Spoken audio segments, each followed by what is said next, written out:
Welcome back to Red Glasses Talks. The title today is Failure to Thrive. The baby I held on my arms looked completely normal at about 4 to 6 weeks old. I had no idea then that the lessons she would teach me would impact my life to this very day. This is my wife, Punky, writing a note about when she worked at a hospital in Orlando, Florida. Let me continue reading from her notes.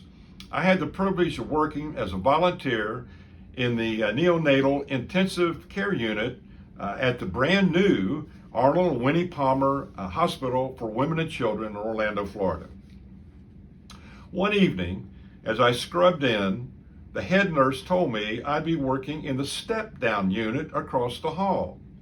Step-down was an intermediate care unit for neonatal babies who had improved in their development, as well as babies born with jaundice or other situations not as critical. The nurse handed me a baby to hold and to feed, telling me that the child was a failure to thrive baby. I'd never heard the term before, so she asked me, "How old do you think the baby is?" I thought she looked to be about maybe 6 weeks old and appeared to be healthy enough for that age. The nurse told me the child was actually 4 months old, but was failure to thrive. She'd been born into a family of poverty that had difficulty in caring for her, was most likely left in a crib crying for attention, only to be fed by an older sibling holding a bottle through the slats of the crib. Obviously, the baby was left unattended most of the time, seldom if ever held or cuddled or loved on.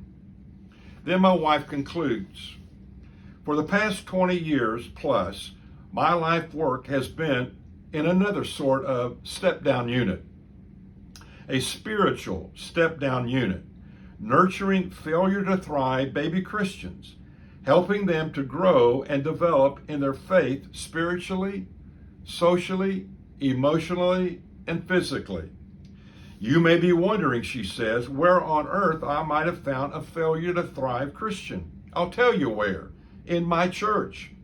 And all around me, in churches everywhere, are people who've been born again spiritually by placing their faith in Jesus Christ, but who in their spiritual infancy have been neglected, left, and abandoned at the foot of the cross, waiting and waiting for someone to pick them up, put an arm around them, and help them grow and develop in their faith and show them how to follow Jesus."